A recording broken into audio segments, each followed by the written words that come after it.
And Presidents Lee Jae Myung and Donald Trump in their first bilateral summit Monday will likely turn to ways to revive dialogue with Pyongyang, initiated by both Seoul and Washington during Trump's first term. Our Oh Soo-young breaks down the rhetoric from Seoul, Washington, and Pyongyang in recent weeks. Since the Lee Jae Myung Administration took office in early June, it has moved quickly to set out steps to build peace with North Korea. Exactly 1 week after the president's inauguration, Seoul decided to dismantle loudspeakers blasting anti-North Korea broadcasts across the border, a type of psychological warfare that had long angered Pyongyang. In his Liberation Day address, President Lee made 3 pledges: respect for the North regime, no push for unification by subjugating the North, and no hostile acts.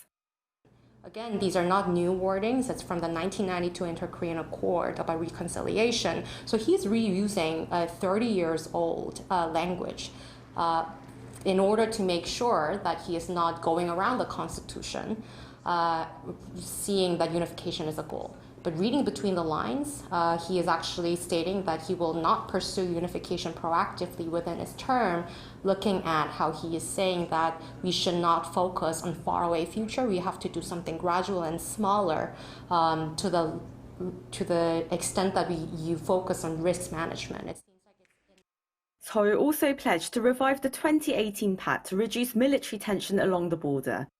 Officials, including the Unification Minister Chung Dong-young, have pushed to revive inter-Korean hotlines and even suggested North Korea join the APEC leaders meeting in South Korea this October. Pyongyang's response has been dismissive. So I think North Korea's response to Lee administration's reconciliatory approach is not being open for discussion or dialogue, but rather closing the door for most of it, but trying to condition the Lee administration so that they will work on scaling down the U.S.-South Korea drills going forward, which is in North Korea's benefit. At the same time, the North did not rule out talks with the U.S. Kim Yo-jong, the powerful sister of Kim Jong-un, suggested that Washington accept the regime's status as a nuclear weapon state for any engagement to take place.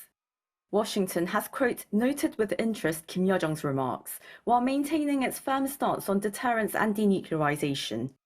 Acknowledging that inter-Korean dialogue might take longer to materialize, Seoul has expressed full support for a possible Trump-Kim dialogue, while proposing a 3-stage model of denuclearization, freezing, then reducing before dismantling the North's nuclear program.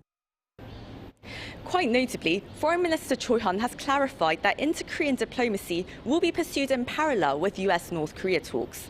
Thus, he said, Seoul's trust-building approach will remain anchored within the South Korea-US alliance and their goal of North Korea's denuclearization. Oh Soo-young, Arirang News.